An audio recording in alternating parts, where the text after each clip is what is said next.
નમસ્કાર, હું ઓજસ રાવલ. હમણાં જ એક ફિલ્મ જોઈને અમે બધા બહાર આવ્યા છે. ક્યાર સુધી આપણે એમ વિચારતા રહીએ કે ખાલી કોમેડી હોય તો જ ફિલ્મોમાં મજા આવે, કે ક્યારે એક્શન કોમેડી હોય તો બી મજા આવે, કે કંઈક કોમેડી હોય તો. બટ એ કોમેડી કરતાં આપણને એવું ન થઈ જાય કે ભાઈ સારી પિક્ચર છે એમાં કોમેડી જ હોવી જોઈએ, એવું નથી.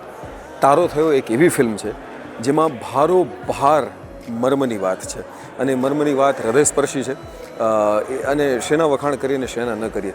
સુંદર દિગ્દર્શનની સાથે પાવરતા કલાકારો, સારું લખાણ, અને એની સાથે સાથે એટલું સુંદર એનું ગીતાંકન હું કહીશ, કારણ કે બહુ જ સરસ ગીતો લખાયા છે અને એ કમ્પોઝ પણ બહુ જ સરસ રીતે થયા છે.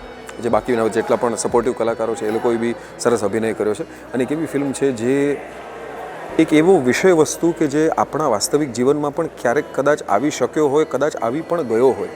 એટલે ઘણા બધા લોકોના જીવનની આ વાત આમાં ઇટ રિફ્લેક્ટ્સ. વધારે કેવું નથી કારણ કે એનું સસ્પેન્સ બહાર નીકળી જશે.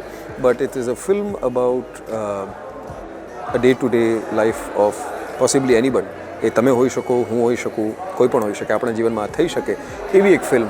અને એક રિલેટેબલ વાતને, નોટ ઓનલી ધ પ્રોબ્લેમ પણ એનું સોલ્યુશન શું હોવું જોઈએ એ પણ આ ફિલ્મ એક સુંદર સહજ રીતે કહી જાય છે. તારો થયો. Best wishes, congratulations to the cast and crew for an amazing run. Congrats. તારો થયો.